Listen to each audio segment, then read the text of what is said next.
All right, welcome to another episode of Soda Desperado Plays Ark Survival Ascended. I just managed to get the next mutation, which is 486, level 486, mutation 41. So we're looking for mutation 42. And I just bred everybody, so I should have a full set of eggs. I'm going to play some news in the background. Let me see.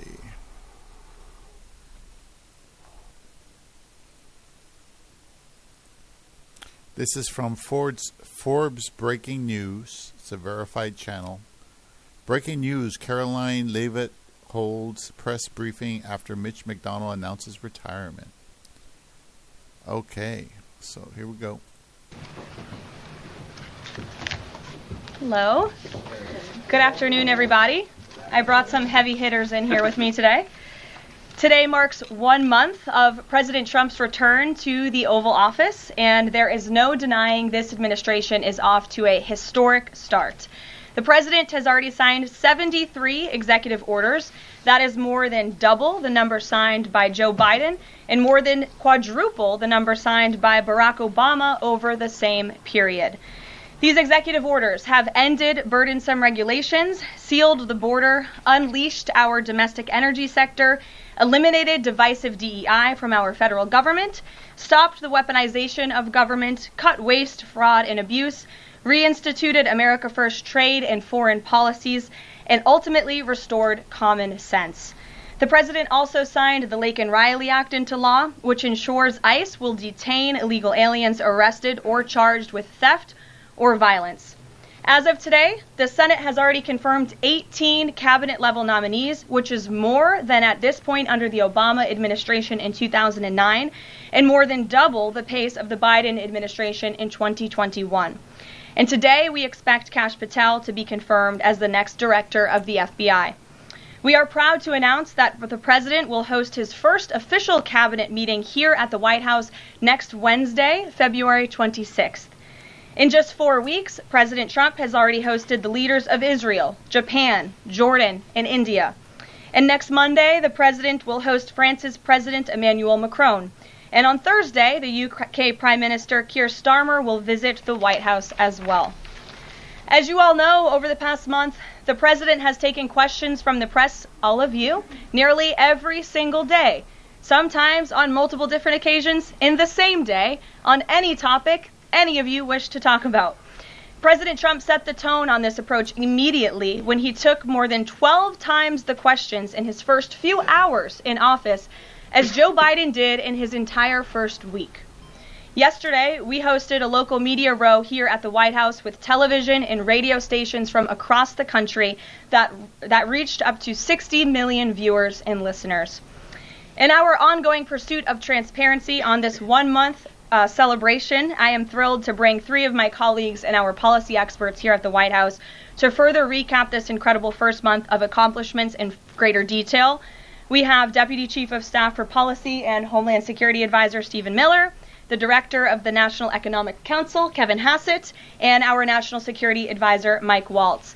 I will hand it over to them. They will deliver brief remarks on the accomplishments of this administration in the first month, and then we will open it up to Q&A. When we open up the Q&A portion, I do ask, for the sake of efficiency in this room, that you direct your question to the principal you seek an answer from, and I will call on you in this room. But first, I will let them roll through their remarks, and first up, I'll turn it over to Stephen Miller.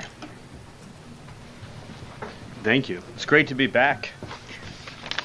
And I want to just thank you all for joining today, our 1 month celebration of the most historic opening to a presidency in American history. No president comes close to what Donald Trump has achieved over just the last 30 days. He has packed 8 years of transformative action, restoring this nation, restoring our laws, restoring fairness, restoring economic opportunity, restoring national security in just 1 month. No one in this country has ever seen anything like it. And when you look at the consequentiality and the significance and the transformative nature of the actions he's taking, it truly defies description. For example, in just one area, this nation has been plagued and crippled by illegal discrimination, diversity, equity, and inclusion policies. It's strangled our economy, it has undermined public safety, it has made every aspect of life more difficult, more painful, and less safe. He has ended all DEI across the federal government. He has terminated all federal workers involved in promulgating these unlawful policies. He has ended diversity, equity, and inclusion in all federal contracting. He has restored merit as the cornerstone of all federal policy, restored the full, fair, impartial enforcement of our federal civil rights laws for the first time in generations. And he has cracked down on individuals across this government and nonprofits who have engaged in illegal racial discrimination against the American people. This includes making clear to every educational institution in this country that ending diversity, equity, and inclusion, ending unlawful race discrimination, is a precondition of receiving federal funds. He has also saved women's sports by ending the participation of men in women's sports. He has ended radical gender ideology across the entire federal government, and he's pressured the private sector to also end and combat radical gender ideology. He's reestablished the scientific and biological truth that there are only two sexes in this country, male and female, that those are biologically based determinations. They are not based and can never be based on gender identity. That includes rooting out of the Department of Defense all DEI policies, all critical race theory, all gender madness, and once again having a military that is focused solely and exclusively on readiness, preparedness, and lethality. As I'm sure Kevin will talk about more, of course, he has undertaken a historic cost-cutting effort across the federal government, launching the first ever Department of Government Efficiency, uncovering corruption on a scale that we never thought imaginable, terminating every single federal worker that we have found to be engaged in the corruption and theft and the waste of taxpayer dollars, and already saving $50 billion in a single year, which over a 10-year period would be $500 billion. Just think about how vast and enormous that sum is. Of course, as you all know, he has renamed the Gulf of Mexico to its correct and proper name, the Gulf of America. He has renamed Mount Denali into Mount McKinley, part of a historic effort to restore patriotism and national pride all across this land. He has ended the weaponization of the federal government, restored the Department of Justice to its true mission of combating threats to this nation and keeping the American people safe. He has ended all federal censorship of free speech. This has been one of the greatest crises that has plagued this nation. Years and years and years of the federal government violating the First Amendment to take away Americans' right of free speech. President Trump has ended that, and he has demanded that all federal workers, all law enforcement, cease any effort to intimidate the rights of Americans or to police their speech.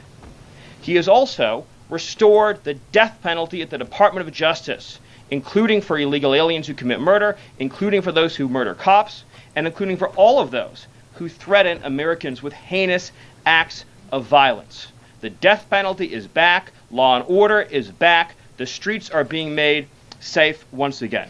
On the public health front, he has launched the nation's first ever commission, the MAHA Commission, Make America Healthy Again, following the historic confirmation of RFK Jr., to finally uncover the true root causes of the public health crisis in this country, the childhood disease epidemic in this country, the spiraling rates of pediatric cancer, and devastating childhood sickness. He has finally created a situation where the federal health agencies in this country will be focused on preventing disease, on keeping children from getting sick in the first place, not sending them to a lifetime in and out of hospitals, suffering needlessly, when we can find ways to prevent this epidemic of illness. Then, of course, on Homeland Security.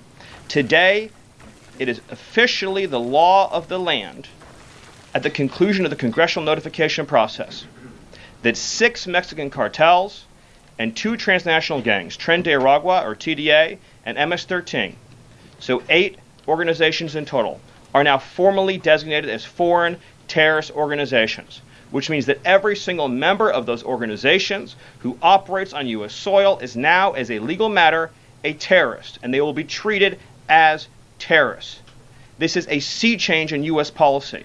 And this means the Department of Justice and the Department of Homeland Security, along with the rest of U.S. law enforcement and the Department of Defense, are now operating in a legal reality where these cartels are recognized as terrorists. And there will be a whole of government effort to remove these terrorists from our soil and to degrade their ability to threaten or undermine any American security or sovereignty interests.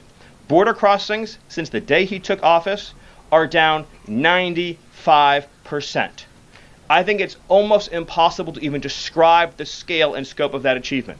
President Trump, within days of taking office, cut border crossings 95%.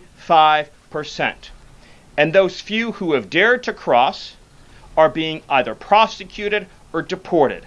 They're either facing significant jail time for trafficking, smuggling, harboring, aiding, impeding, or they're being immediately removed from our soil. Either way, at the end of the process, they are going home.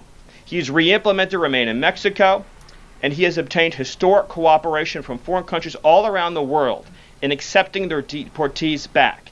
And he has used the United States military to fully seal the southern border with a historic deployment of both active duty and National Guard troops, resumed the building of infrastructure. He has opened up Guantanamo Bay, and he's using military aircraft to carry out deportations all across this country. And ICE is joining with ATF, DEA, and FBI to carry out the largest deportation operation in American history. The criminals are going home. The border is sealed shut. America is safe, sovereign, proud, and free. We are a nation that everyone in the world understands all across this planet. You do not come here illegally. You will not get in. You will go to jail. You will go home. You will not succeed. This is the biggest and most successful change in any area of law enforcement that this nation has ever seen, and he did it in under 1 month. Thank you. Yes. Well, thank you, Karoline. Thank you, Stephen. One of the things that President Trump cares most about is job creation, and it was about 7 years ago I had the honor of joining you in this room for the first time, and it looks like we've created a lot more jobs in the last month. Look at how many people are here. My estimate is about 180, but I didn't count. So thank you. It's really an honor to be back here. I think that I just want to go over a few things and then hand it off to Mike. The first thing is that the president has told us to prioritize fighting inflation. And he had to do that because, as you know, President Biden let inflation get completely out of control. And he did it with policies that made no sense. They made no sense. A lot of times people say to us, our friends the journalists, why are you doing that? But I like to think, why did they do that? Why did they spend so much money? And then why did the Fed print so much money so that we had inflation as high as we've ever seen since Jimmy Carter? So why did they do that? So we're addressing inflation. We didn't have to address it in the first term because it was always in the ones, almost always. But we're going to get it back there. And how are we doing it? Well, we're doing it with a plan that President Trump and I and others have talked about in the Oval that involves like every level of fighting inflation. First, the macroeconomic level. We're cutting spending. We're cutting spending in negotiations with people on the Hill. We're cutting spending with the advice of our IT consultant, Elon Musk. And then we're also looking into supply side things, like restoring Trump's tax cuts, maybe even expensing new factories so that there's an explosion of supply. If you have an explosion of supply and a reduction in government demand, then inflation goes way down. And then one of the things that you want to say is, well, when are you going to see it? Well, the first thing that you'll see when the markets believe that we're going to get inflation under control is that the 10-year Treasury rate goes down, because that's how they think about future expected inflation. And so we're still going to see some memory of Biden's inflation. It's not going to go away in a month. But the 10-year Treasury before the last consumer price index had dropped about 40 basis points. 40 basis points because markets were optimistic about our ability to fight inflation. 40 basis points is kind of not a fun thing to say. Economists talk that way. I apologize. But the way to think about it is, for a typical mortgage, if that affects the mortgage rate, then it's going to save a typical family buying a house about $1,000 a year. And that's just in our first month. Okay. The second thing we've done is we've had a lot of trade talks. In fact, I was just meeting a minister from Mexico with Howard Lutnick just a couple of hours ago. And we're talking about reciprocal trade, and we're also talking about the fentanyl crisis. And so reciprocal trade is about our government treating other governments the way they treat us. We want trade to be fair. It turns out that Americans have been disadvantaged by foreign governments over and over, and President Trump wants it to stop. And the fact that struck me as most noticeable when I started to look at what President Trump was asking us to do is that last year we have data, U.S. companies paid $370 billion in taxes to foreign governments. $370 billion. Last year, foreign multinationals paid us $57 billion in taxes. We have 1/4 of world GDP. They have 3/4 of world GDP, and we're paying 370, they're paying 57. This is not reciprocal. We're going to try, or we're going to, fix it. The other thing that we've done is we've had an all-of-the-above energy approach that's led by Doug Burgum and Chris and a really large team, EPA. And we've already made so many actions that are going to affect the price of energy and lower inflation. We've opened up 625 million acres to energy exploration. We've cut 50 years of red tape that makes it so you can't have permits. And we've even made it so that when you go home, if you get a new one, then you can take a shower or flush a toilet or read under a light bulb. We're doing that too. So finally, let's just think about like the facts that we can see right now that we think are awesome. So guess what? Small business optimism has gone up by the most ever since President Trump came in. ISM, which is the measure of what's going on in manufacturing, it's expanding again for the first time in years. CEO confidence is the highest it's been in years. And the reason people are thinking this is that our policies give people cause for optimism.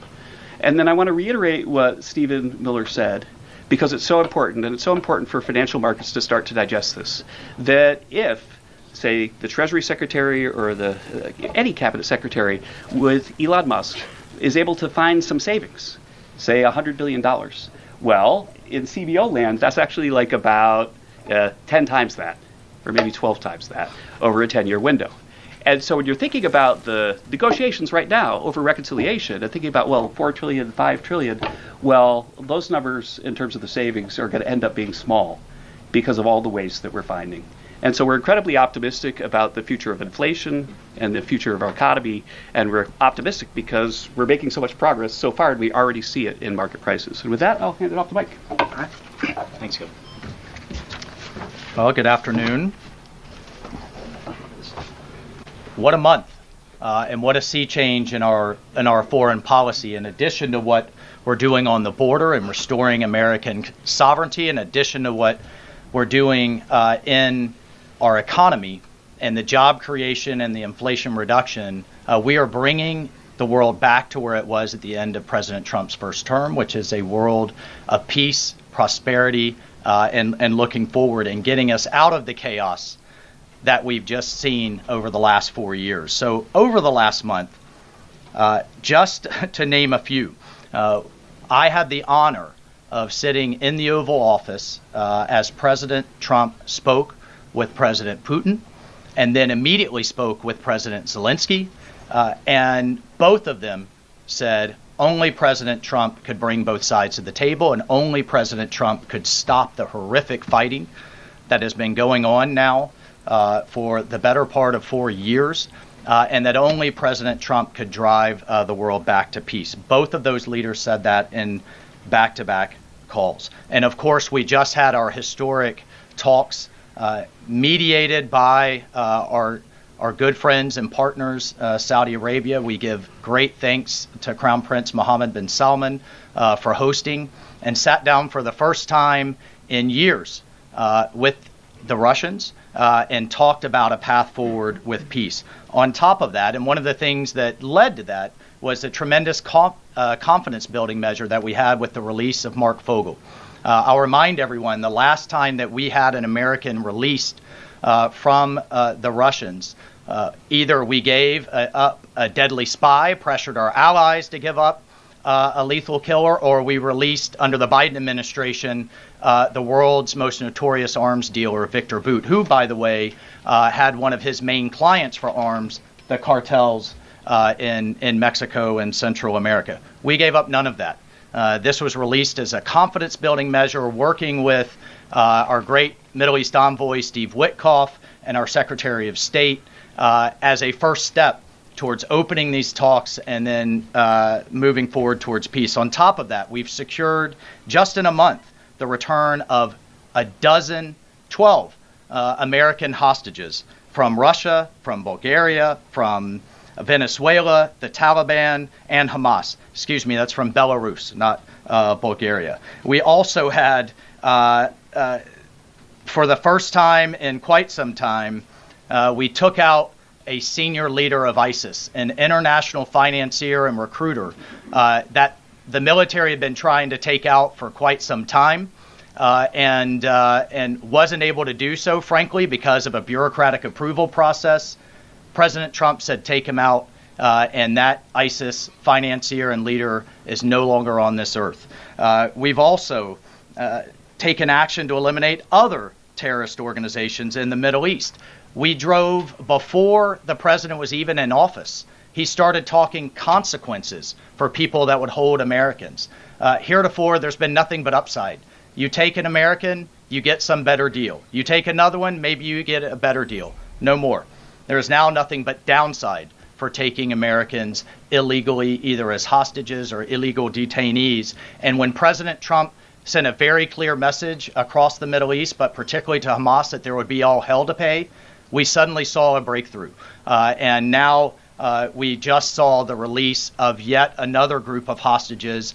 There have been dozens now, including 2 Americans that we've seen once again reunited with their families. As part of the talks with King Abdullah, he offered, and I think the entire world is graciously accepted, to take 2,000 sick children, cancer patients, and others out of Gaza as a humanitarian gesture. 2,000 Gazans will come out of that hellhole that it is, that wasteland that Gaza is right now, with unexploded ordnance, with debris everywhere, with no sewage, with no water. And President Trump has put forward a plan to deal with the practical reality that is 1.8 million Gazans now truly suffering. And then, just to bring it back to our own hemisphere, we've seen literally in the last month, after years of national security experts, the generals in charge, and others testifying and ringing the alarm bells about the Chinese Communist Party's presence in our own hemisphere, particularly in the Panama Canal. We're seeing the leadership of Panama step away from the Belt and Road program, move away from China and back towards the United States, and even enter into talks and other negotiations about addressing the ports on either side of the canal. And then finally, last but not least, we've had 4 world leaders in the White House, in the Oval Office. We've had the Prime Minister of Japan, the Prime Minister of India, the King of Jordan, and of course the Prime Minister of Israel, just in the last 4 weeks. And next week we'll have the Prime Minister of the United Kingdom, and we'll have the President of France, Macron. So President Trump is on what we call Trump warp speed. We are all honored to be really serving under his leadership and his vision. And truly, when we all say, and the president himself says he is a president of peace. He is a president focused on restoring stability. I think the entire world saw what the world will look like without strong American leadership in the last 4 years. And it's truly been an honor to get us back to where we were and back on track under President Trump's leadership. Thank you, Mike. Mm-hmm. Thank you. Thank you, everybody. I'm sure you're very eager to ask questions of these very smart people working very hard on behalf of the president. We do have somebody in our new media seat today. We have John Stoll, who is the head of news at X. As you all know, you're all on X. It's home to hundreds of millions of users, a large contingent of independent journalists and news organizations across geographies and political spectrums. And at the same time, X remains the go-to platform for many legacy news outlets. And I know, as I mentioned, many of the reporters in this room use X to attract eyeballs to your work. Prior to joining X, John spent 2 decades in journalism, including several years as an editor at the Wall Street Journal. We are excited to have him in the briefing room today. John, we'll let you kick it off. And as I said at the top, please direct your question to the individual up here who you'd like an answer from. John, why don't you begin? All right, thank you very much. I am sitting in for a thriving ecosystem of journalists, independent and emerging news organizations who do depend on X for publicity, for a business model. And so I look forward to seeing many of them in this seat in months and years to come. I also thank you, Karoline, for opening this seat up to new media. It really is a testament not only to your open-mindedness, but also to innovation, that you'd actually think about, folks that are not traditionally credentialed to be in this room, and not only have a question, but also to witness. This is at a very important intersection of power and the free press. Mm-hmm. And so just the ability to witness this and be part of it brings everybody's game up. So thank you for that. I think this is for Mike Waltz. My question is about Ukraine. Sure. For about more than 10 years, I've been fascinated, like many, with what's going on. Was in Northern Europe, working out of the Baltics when Crimea was annexed, and was a lot of this came on Twitter. The platform used to be known as Twitter. Was a lot of European leaders would talk about their disappointment and solidarity with Ukraine, but when it came to actually doing something, it felt like they were passing a hot potato and sent it over the Atlantic. I wonder how much of what we're seeing right now out of the administration and President Trump is a call to Europe and the European leaders and the allies that we've traditionally had to pick up that hot potato and start doing something a little bit more concrete to win and preserve the peace in Ukraine. The second question I have is, it's related, is there's been a lot of speculation that President Trump and the administration might be manipulated by Vladimir Putin. I wonder if you could just talk a little bit about the administration's posture and your confidence in the competence of this administration to go toe-to-toe with Vladimir Putin. Well, I'll take the second question first. If there's anybody in this world that can go toe-to-toe with Putin, that could go toe-to-toe with Xi, that could go toe-to-toe with Kim Jong-un, and we could keep going down the list, it's Donald J. Trump. He is the deal maker in chief. There is no question that he is the commander in chief. And I, for one, and I think all Americans and around the world should have no doubt about his ability to not only handle Putin, but to handle the complexity of driving this war to an end. And then on your first piece on Europe, I'll take you back to 2014. You're right, there was a lot of hand-wringing in Europe and not a lot of action. There's also a lot of hand-wringing here in Washington under the Obama administration and not a lot of action. They literally threw blankets at the problem. And so I'll remind everyone that Putin had some type of conflict, invasion, or issue with their neighbor under President Bush with Georgia, under President Obama with Ukraine 2014, not under President Trump 45, and again with President Biden in 2022. The war should have been deterred. The war should have never happened, and I have no doubt it would not have happened under President Trump and will stop under President Trump again.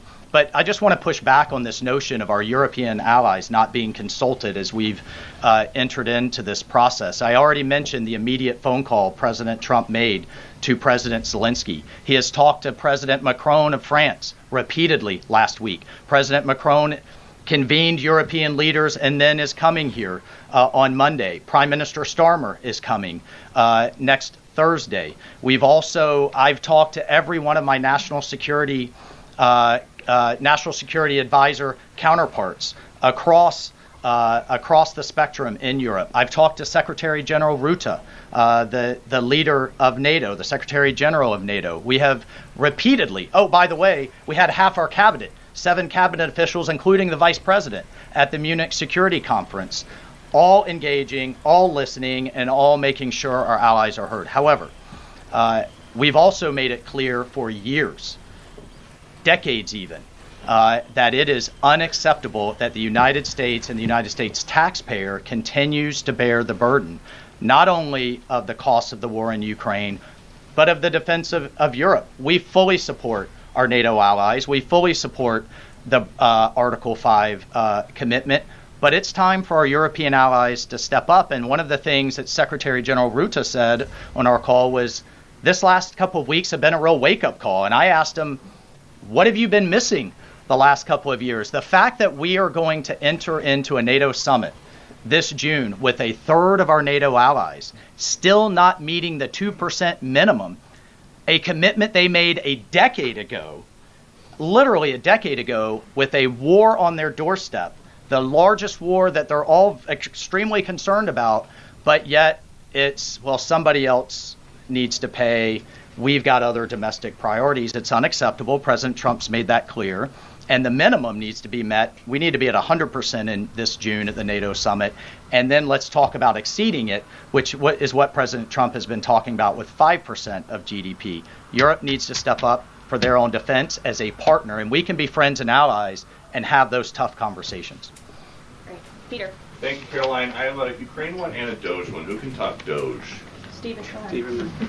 I could do Doge then. all of us. Well, so Stephen, we're hearing about these Doge dividend checks that would be 20% back to taxpayers, 20% to pay down the debt.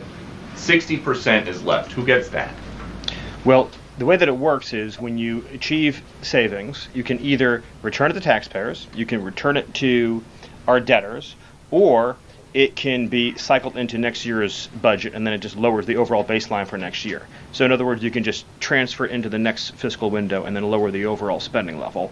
And that means that you can achieve a permanent savings that way, and that reduces the deficit. And when is it that people might see those checks? Well, this is all going to be worked on through the reconciliation process with Congress that's going underway right now. As you've seen, the Senate's moving a bill, the House is moving a bill. The President has great confidence in both chambers to deliver on his priorities.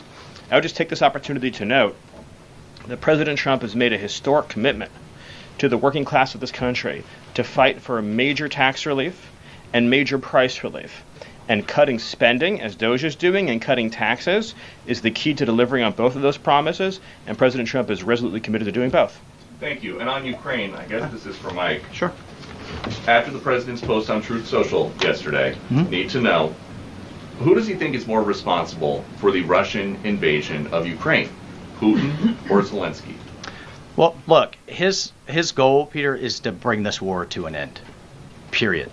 And there has been ongoing fighting on both sides. It is World War I style trench warfare.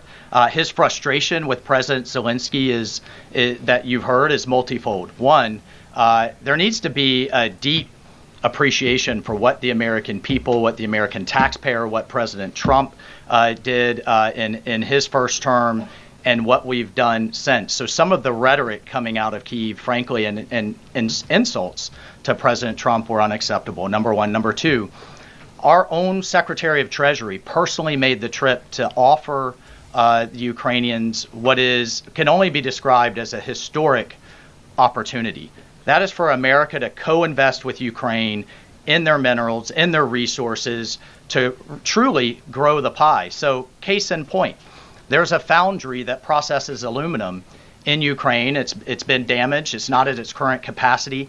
If that is restored, it would account for America's entire imports of aluminum for an entire year. That one foundry. There are tremendous resources there.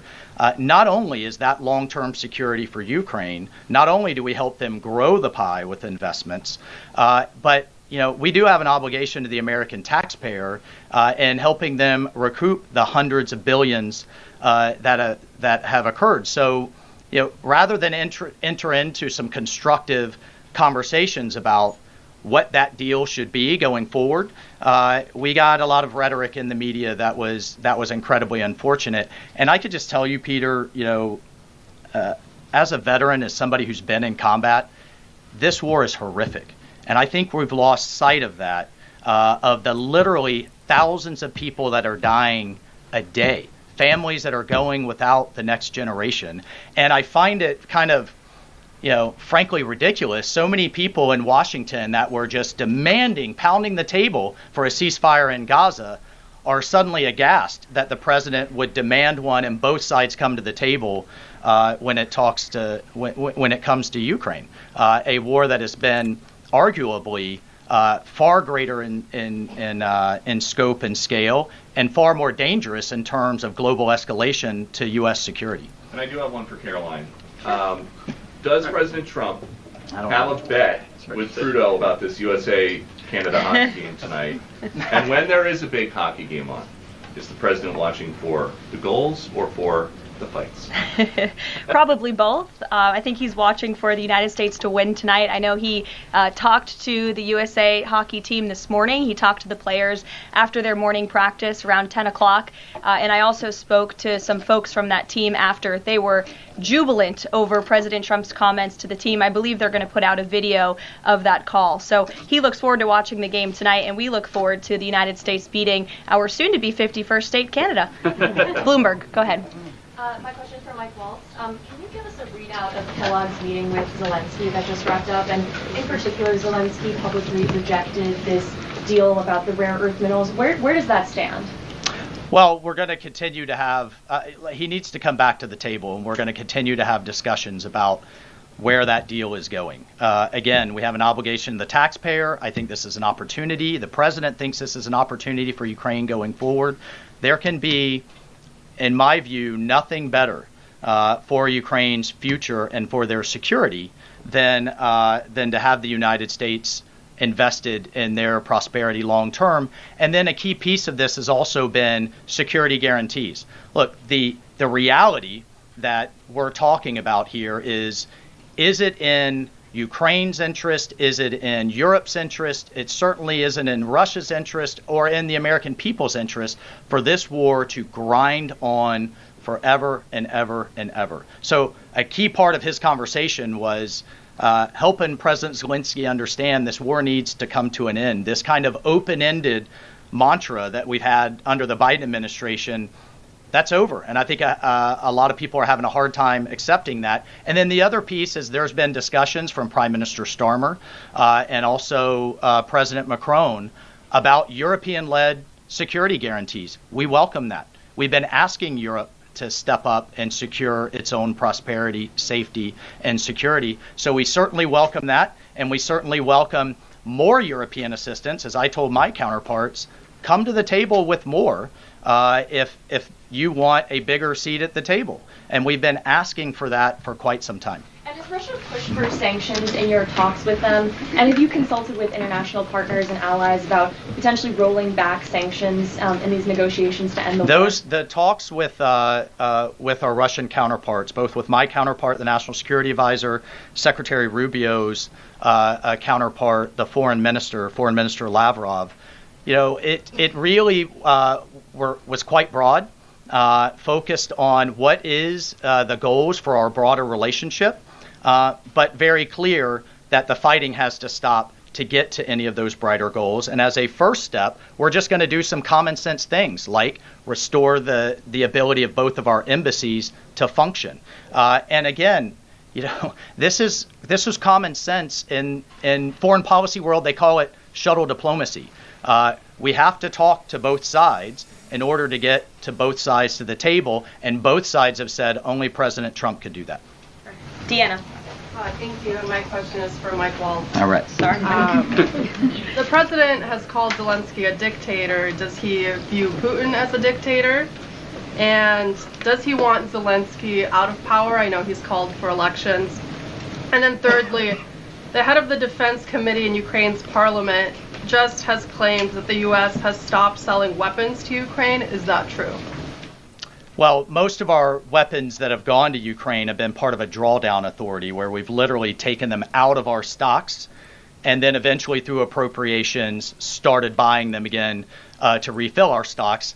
I'll just state that there has been a lag in a lot of that process. So many of our stocks, as we look at our operations around the world, are becoming more depleted. That's one of the reasons many people have had a lot of concern about when does this end? How much is it going to take? How many lives will be lost? How much will we spend? As a member of Congress, we repeatedly asked the Biden administration those questions, and we never got a satisfactory answer.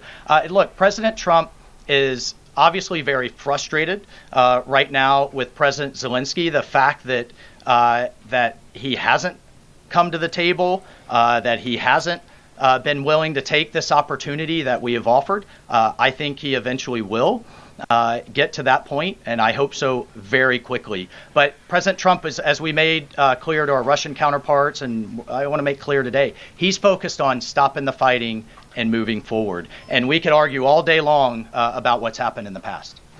Reagan. Yeah, what about, I have a question Oh, the for IRS. Stephen. Excuse me, I just called on Reagan. Reagan, go ahead. I have a question for Stephen and a question for Mike. Sure. Stephen, I can start with you. There have been Thank you. reports that Trump is unhappy with the rate of deportations and he wants them to be higher. Is the president happy with the rate of deportations, and are there any plans to speed up the process? Well, first of all, we all appreciate the encouragement from the media to deport as many illegal aliens as humanly possible. So thank you, and I will promise you that the full might of the Department of Homeland Security, the Department of Justice, the Department of Defense, and every element and instrument of national power will be used to remove, with speed, all criminal illegals from the soil of the United States of America, to enforce final removal orders, and to ensure that this country is for American citizens and those who legally belong in this country. We inherited an ICE that was completely shuttered. We inherited a Department of Homeland Security whose sole mission was to resettle illegal aliens within the United States of America. In 30 days, the president sealed the border shut, declared the cartels to be terrorist organizations, has increased ICE deportations to levels not seen in decades, and we are shortly on the verge of achieving a pace and speed of deportations this country has never before seen. Thank you. And Mike, there have been reports that there's some underground opposition to Trump's pick for Undersecretary of Defense and Policy, Elbridge Colby. Have you or anyone from the administration been personally lobbying senators to support Elbridge Colby? Look, I've worked with Bridge Colby in the past. He has the president's full support to be the Undersecretary of Policy, which will be a critical policy arm for Secretary Hegseth going forward that will implement a lot of these policies. And really, that's been to the extent of it. I think there's been a lot of kind of, breathless, back and forth in the press, but we're full speed ahead to get the president's team in place so we can implement his America First policy. Thank you. Mike has spoken pretty extensively. Does anybody have questions for Stephen or for Mr. Hassett? Nobody wants to talk about the economy? Sure. IRS? Okay, go ahead. This would be for either one of you. So we reported, several other outlets have reported that about 3,500 people are due to be lose their jobs at the IRS by the end of the week. Mm-hmm. If the goal of these spending cuts across the federal government has been to reduce the debt, why impose some of the deepest cuts we've seen so far at the agency responsible for raising revenue for the federal government? Well, I think our objective is to make sure that the employees that we pay are being productive and effective. And there are many, more than 100,000 people working to collect taxes, and not all of them are fully occupied. And the Treasury Secretary is studying the matter and feels like 3,500 is a small number, and probably can get bigger, especially as we improve the IT at the IRS. And so I think that it's absolutely something that is on the table for good reasons. And the point is that don't just talk about the IRS, talk about all of government. That there are so many places. I live in D.C. You maybe live in D.C. where nobody's going to the buildings.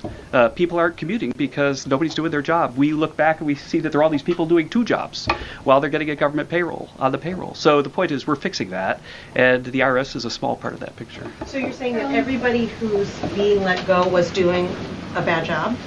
I'm saying that we're studying every agency and deciding who to let go and why. And we're doing so very rationally with a lot of support from analysis. Because we're being told by a lot of people who have been let go at other agencies that they were told they were being dismissed because of poor performance, when in some cases they haven't even had a performance review yet because they've only been on the job a couple of months. Yeah, I've never seen a person who was laid off for poor performance say that they were performing poorly. Okay. Karoline? Good point. Sure, Caitlin. I have a question. I'll start with you, Kevin Hassett. Thank you for being here. And then I've got a question for Mr. Waltz. On these potential checks that you might send out from DOJ, is there a concern as you're thinking through this that they could be inflationary? Oh, absolutely not, because imagine if we don't spend government money and we give it back to people, then if they spend it all, then you're even. But they're probably going to save a lot of it, in which case you're reducing inflation. Okay, so and also, when the government spends a lot, that's what creates inflation. We learned that from Joe Biden. And so if we reduce government spending, then that's reduces inflation. And if you give people money, then they're going to save a bunch of it. And when they save it, then that also reduces demand and reduces inflation. Okay, so you're not worried about it. And No, I'm Mr. not. Walt, to follow up on Peter's question, you wrote in an op-ed in the fall of 2023 that, quote, Putin is to blame, certainly like Al-Qaeda was to blame for 9/11. Do you still feel that way now, or do you share the president's assessment as he says Ukraine is to blame for the start of this war? Well, it shouldn't surprise you that I share the president's assessment on all kinds of issues. What I wrote as a member of Congress was as a former member of Congress. Look, what I share the president's assessment on is that the war has to end. And what comes with that? What comes with that should be, at some point, elections. What comes with that should be peace. What comes with that is prosperity that we've just offered in this natural resources and economic partnership arrangement. An end to the killing and European security and security for the world. The president's not only determined to do that in Europe, he's determined to do it in the Middle East. And just a few months ago, we had an administration that had tried for 15 months. Week after week, sitting with you here and couldn't get us to a ceasefire, couldn't get our hostages out. Now we're at that point. We're back to the maximum pressure on Iran, and we have just begun, and we will drive towards a ceasefire and all of those other steps. I'm not going to pre-negotiate or get ahead of the sequencing of all of that. It's a very delicate situation, but this is a president of peace, and who here would argue against peace? Okay, so you do share that assessment. And can I follow up? In 2017, go ahead, then Jordan. President Trump. Go ahead, Can I just Jordan. follow up really You quick? just had two questions, Caitlin. Can Jordan, I go ahead. Mr. I have an important Hassett. follow-up. Jordan, from go my ahead. So, Go ahead. Mr. Hassett, you were speaking about tariff revenue, and you also addressed a question about the IRS. President Trump has spoken about replacing income tax with tariff revenue, especially with all this waste, fraud, and abuse that we're seeing cut. Is that a possibility? Absolutely. And in fact, if you think about the China tariff revenue that we're estimating is coming in from the 10% that we just added, plus the de minimis thing, that it's between $500 billion and $1 trillion over 10 years is our estimate. And that's something that is outside of the reductions that markets are seeing through the negotiations up on the Hill. And so we expect that the tariff revenue is actually going to make it much easier for Republicans to pass a bill, and that was the president's plan all along. And then I have a question for Stephen Miller about Doge. So you spoke about Doge. You said roughly $50 billion is set to be cut in a year of waste, fraud, and abuse by unelected bureaucrats. We're hearing this ironic narrative from the president's critics and the left-wing media that Elon Musk is an unelected bureaucrat and he's doing all this terrible stuff. Isn't one of Doge's objectives to get rid of the federal bureaucracy, the deep state? And also, who was running the White House when Joe Biden was in office? Because I don't know a single person who believes it was Joe Biden. Yes. You're tempting me to say some very harsh things about some of our media friends. Yes, it is true that many of the people in this room for 4 years failed to cover the fact that Joe Biden was mentally incompetent and was not running the country. It is also true that many people in this room who have used this talking point that Elon is not elected fail to understand how government works. So I'm glad for the opportunity for a brief civics lesson. A president is elected by the whole American people. He's the only official in the entire government that is elected by the entire nation, right? Judges are appointed, members of Congress are elected at the district or state level, just one man. And the Constitution, Article 2, has a clause known as the vesting clause, and it says the executive power shall be vested in a president, singular.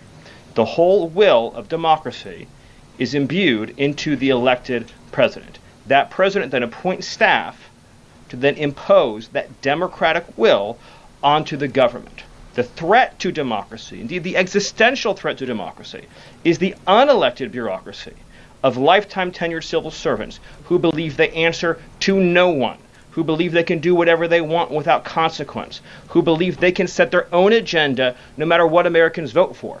So Americans vote for radical FBI reform, and FBI agents say they don't want to change. Or Americans vote for radical reform on our energy policies, but EPA bureaucrats say they don't want to change. Or Americans vote to end DEI, racist DEI policies, and lawyers at the Department of Justice say they don't want to change. What President Trump is doing is he is removing federal bureaucrats who are defying democracy by failing to implement his lawful orders, which are the will of the whole American people. Thank you. Thank you very much, everybody. I'm looking at the clock. We've almost had an hour of time. I know a couple of these individuals have a meeting to get to at 2 p.m., so you're welcome to follow up with my team for further questions. We're going to let these guys get back to running the United States government, and we will see you all later. President Trump will be speaking at 3 o'clock at the Black History Month reception. So thank you. It's good to see you. We'll see you in a bit. Thanks. Are you going to the Black History Month reception, Mr. Miller? Stephen, on the fraud, should we expect indictments or the indictments coming for the property found? I'd love to follow up with you just at a time with Carol. Thank you.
much stone. Cool.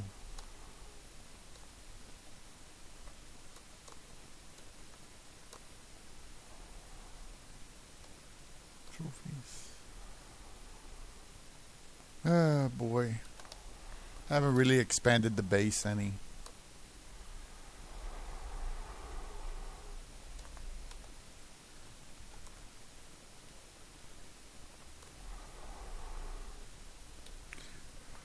Alright guys, I think I'm going to call it here and just take a break from this, and I'll continue this later. I still have some reconstruction to do there. But the idea was to get 3 layers of dinos, have the breeders, have the breeders in the middle level there.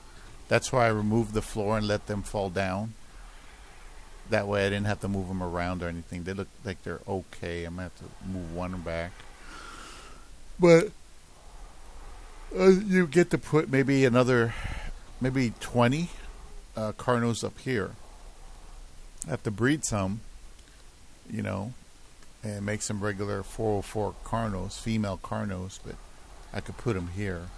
Now, tame limit 94 out of 200. So I can easily add another 20 up here.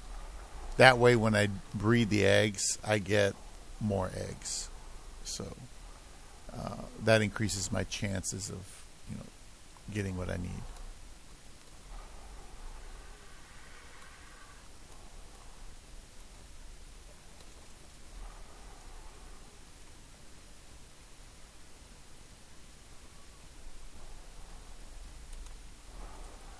Just put them there out of the way. Make sure I got food. Yeah, we got food. Alright, everybody's good. Everybody's good. She's good. Alright, we did good. Did okay. You know, got some resources.